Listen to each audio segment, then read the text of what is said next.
Previously on Balls. Brandon from TopOdds.com. Yes, hi Neal. Brandon, I'm just saying that on Sunday when South Africa play Nigeria in the Chan tournament in Cape Town, we're looking at a situation where South Africa need a point. I don't know, have you guys got any odds on the Chan? Are you running odds on the Chan, or has it been too difficult, too unpredictable? No, we've got odds. The two games up at the moment.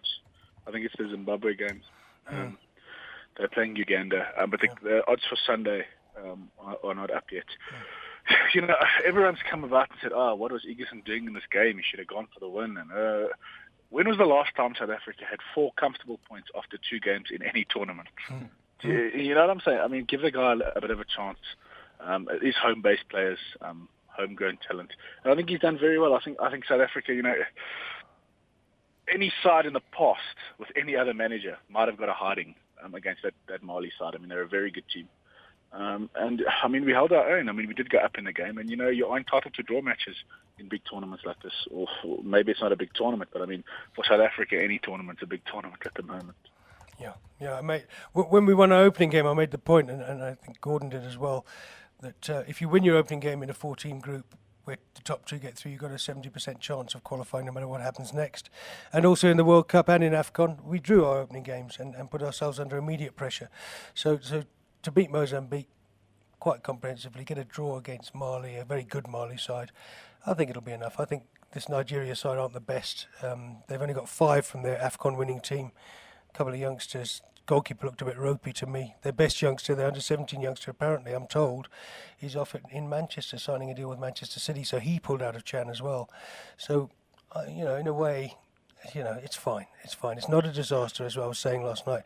But I don't think we'll be betting on Chan. There's too much heart and passion involved. But we have got this £1,000 from Leon Petzer, Thumper Pigeon on Twitter, that he wants us to put on. Probably 2 500 rand bets, Maz. Do you think, is that going to be all right? So we're looking to you, Brandon, to tell us where should we put our money. I mean, obviously we look generally at football, but if you've got a little cricket bet for me, I'm happy to look at that. And FA Cup in England this weekend, isn't it? I think it's Premier League this weekend. Hold on. I'm just going to come back. Yeah, it is. So the Arsenal. Someone's just advised me to have a look at Chelsea Man United in the EPL this weekend. What do you think about that? Well, once again, I'm a Man United fan, and I'm not looking forward to this game away from home. It's always hard. I mean, to beat Mourinho there, he hasn't been beaten there. So, I mean, you have to look at Chelsea. If you have a look at the betting, Alan Bookmaker and World Sports Betting, both offering 8 to 10 on Chelsea to win the game. The draw is just over 5 to 2 with both bookmakers. Mm-hmm. And then, I mean, Man United are offering just 4 to 1. I always say that when you get a big price on one of the top 4 or 5 teams, I mean, it's value.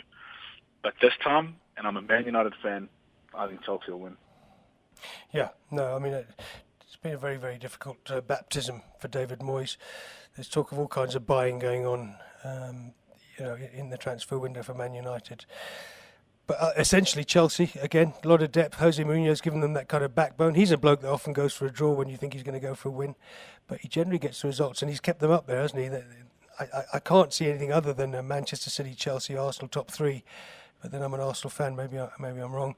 I think Man United. Do you think they'll hang on to David Moyes, Brandon? Do you think David will get through this? Definitely. As long as Alex Ferguson's watching every game, I think David Moyes will have his job. Ferguson's not the kind of guy to say, I was wrong, because we all know he was the guy that appointed him. And, to be fully frank and honest, I don't think that 95% of that squad are Man United players. I think the only player that looks like a young Man United player is Januzaj. Yes. When he gets the ball, that creativity, that movement, that balance, that anything can happen. And if you had a look at Man United's last game, all the good play, all the creative chances came from his boots. Yeah. So I think we're just lacking quality. Kagawa's got to beef up a bit if he's going to be in the side. But also, I mean, he was causing problems in the last game that they played. It was against Swansea, obviously, the revenge match. Yeah. But I just think he needs to buy quality. And I think if Moyes had his way, 75% of that squad might not be there. I think you're right. I think that Sir Alex Ferguson's final championship-winning side wasn't the best side he had. That's for sure. I think there's a couple of players there. Anderson I always look at, and I think, what is he still doing there? How does he maintain a place at Man United? Supposedly one of the top clubs in the world, let alone in Europe. Yeah. Okay. So would you bet on that? Would you say? So you wouldn't advise us to put some money on Man United? Definitely not. I think going against my heart and betting with my head, you've got to put some money on Chelsea. Especially, under Ferguson with his better sides, they haven't won there. You just have to be with them, and they're involved in this title race, and I think Chelsea can win this title. Man City's the side to beat. We all know that, but I'm going to throw a spanner in the works there and say, Mourinho's got the experience. He's done it before. So, yeah, these are the games he's got to win. The last time they played, I think we discussed it, where he came to Old Trafford and showed the utmost respect when he probably could have beaten that side that day. Put 5 men in midfield and men across the back to defend for the draw. It's going to be a different story at Stamford Bridge. He's going to go for the win. It might not be pretty, but I think Chelsea will win, and I think you guys can safely put $500 on them, and you'll get a good return. Right, we heard that, Maz. Comfort, we heard that. We can safely put £500 on Chelsea to beat Man United at Stamford Bridge on Sunday. I think generally most football watchers would say that's the right thing. The other game on Sunday, interestingly enough, the early game on Sunday, 3:30 our time, Chelsea Man United is a 4 o'clock game on Sunday. Swansea Spurs. Swansea are the side that put Man United out of the FA Cup. Spurs a side in transition since the departure of Andrea Villas-Boas. Swansea or Spurs, do you think that might be a game to bet on? A little bit of a home win for Swansea against highly fancied Londoners Tottenham. I'm not sure about that one. Fancy a draw as well. Yeah, a draw looks good for that one. You have a look at the betting in that game. Alan Bookmaker have Swansea up at 22-10. World Sports betting 21-10. So that's just over 2-1 for the home team. Now, nothing's jumped out at for me about Tottenham that's going to say, oh, gee, they go to Swansea and get something at all. Never mind a point. So yeah, maybe Swansea. 2 games against Man United, they didn't disgrace themselves in both of them. The question for me is whether this Tottenham side, are looking now to prove everybody wrong. Once you lose your manager, there's a new ethos there. I don't know much about Tim Sherwood, the new manager. Maybe you can shed some light on him, the respect that he'll have. I know he brought Adebayor straight back into the squad. Yes, he did. That was interesting. Playing Jermaine Defoe, who's signed for Toronto. I saw the press conference. They gave him a hero's welcome. He's a Ronaldo of that team. So, it's, to me, I always like the home side. I don't like backing away teams in the Premier League. And I just think, Swansea might be value for money, but again, that's a bit of a gamble. There might be a few other fixtures where, there's more, safer bets than that. And I think if you look at it, at a bet where they are the away side, it is on the Monday night, and that's Everton playing West Brom. I know West Brom have ground out a few wins lately, but maybe that game. Or what do you think, Everton West Brom? Everton haven't quite done what they promised to do the first 3 or 4 months under Martinez. I thought it was quite funny, wasn't it, that they went to Man United and finally beat them when people were saying, David Moyes has finally got Everton to win at Man United, but only after he moved to Man United. I can't predict Everton at the moment because I don't think that they're quite a top 4 side. I think sometimes they come close. I think it's remarkable that they've changed manager and still managed to stay up there. They have one of the smallest, coffers of all the Bill Kenwright, the guy that runs it, is an old showbiz guy, and he doesn't have the money of the sheikhs that run Manchester City, Sheikh Mansour, or the Roman Abramovich cash that swirls around at Chelsea, or the Glazers at Man United with their big mortgage. I think with Everton we're going to see a slight tailing off over the next 6 months, coming up to May, and I think they'll end up about 6th or 7th. But Everton fans won't like to hear that with Liverpool doing well this season. I have to agree with you. I think that there are better sides in the Premier League than them, squad-wise, managerial-wise. It's difficult for them to sustain that, and maybe you might be right there. The game that did stick out to me, and the reason why, is the Sunderland-Southampton game. Now, Sunderland have gone on a little bit of a run lately. They're off the bottom of the table, I think. Yeah, they are. Gasper, Palace are bottom, yeah. Yes. Gus Poyet, who we loved at Chelsea.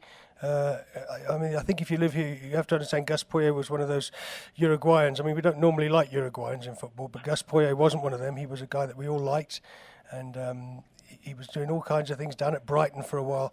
Now we find him in the Premier League, having replaced Paolo Di Canio, a very controversial figure, and he's rebuilding Sunderland, and he's helping Sunderland off the bottom. Sunderland very well supported, fanatical fans on Weir's side, not to be confused with the Geordies in Newcastle, very close by. And I like Gus Poyet. I'm looking at Sunderland picking up a lot of little points here and there in places we won't expect it. That's what I would expect. Yeah, well, I heard every time a player walks into the change room, he bites them on the arm, and they then get ready for the game that way. But Southampton also, for me, they also have to taper off. I mean, they've had their run. Christmas got hold of them just a little bit, and I think these sides like Everton, Southampton, you'll start seeing them, like you say, drop off now. They'll taper off slowly because their squads, they just can't handle,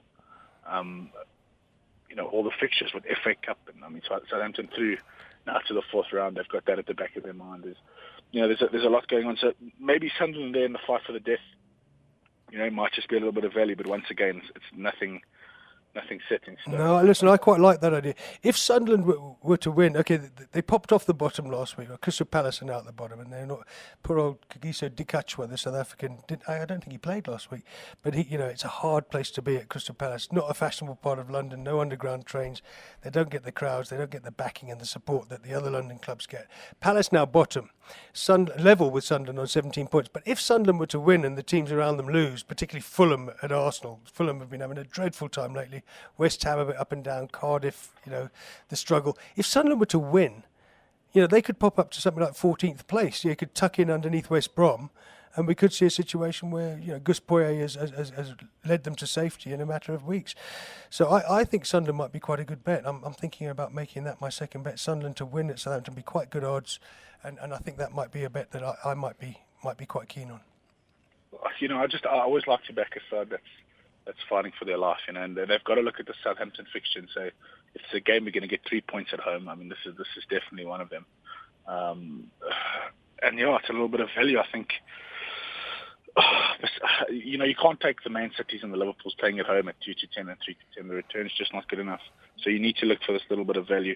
And I mean, Sunderland are just over 2-1 at home. I'd be with the home fans there, and hopefully Sunderland can pull one over, especially in the vein of form that they're in. I think they know what they want to do, and they're starting to climb the table. But I was listening on Sky Sports the other day.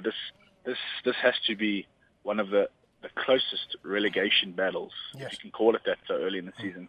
I mean, from the bottom side, like you say, all the way up to 14th, 13th, they're all, it's very easy to lose a game and get sucked right back into it. It is. I mean, it's been... I suppose like South Africa's been quite close this year as well. There's been a lot of moving around, and Pirates with all those games in hand. But at the top and the bottom of the Premier League this year, it's very difficult to tell how it's going to work out. I still think Arsenal, Man City, Chelsea will be the top three. But normally by this time of the year, we can pick out three that we think will go down. But this year, I mean, in the space of 3 points, you've got Norwich, Fulham, West Ham, Cardiff, Sunderland and Crystal Palace.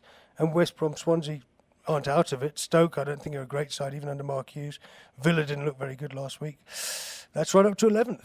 Relegation candidates. That's what I'm saying. Very, very, very close. Okay, right. Listen, so we go with Sunderland to win at home against Southampton, 500 rand. And we go with Chelsea at home again to beat Man United. The great, glorious, fading Man United. I don't think those are bad bets. Just to explain to our listeners and viewers, www.topodds.com. Go to that on the internet, go down the green screen to football, and you can actually click on the games that you want. You can see all the Spanish Premier League. We've got Real Madrid, Real Betis this weekend, Atletico Madrid, Sevilla. I mean, there's some great games, and you can bet on all these games just by clicking on them, setting up an account, and looking for the best odds, because Top Odds kind of brings together all the different betting sites and gives you the best odds. Yeah, most definitely. Also, just to put it out there, don't forget, you can watch all the games, obviously, on television, and then follow the betting live in running on our front page, and then make your decision once the guys have kicked off, and maybe Chelsea go 1-0 down, and they go from 8 to 10 to 2-1. There's a little bit of value. So I mean, it's all there on Top Odds, and happy punting. Good stuff, Brandon. Thanks a million for your help today, and we'll speak to you again next week. Let's hope we make some money for charity. Thanks a lot, Neil. Great stuff, Brandon. Brandon from TopOdds. Visual radio. It's radio like you've never seen it before. Balls.co.za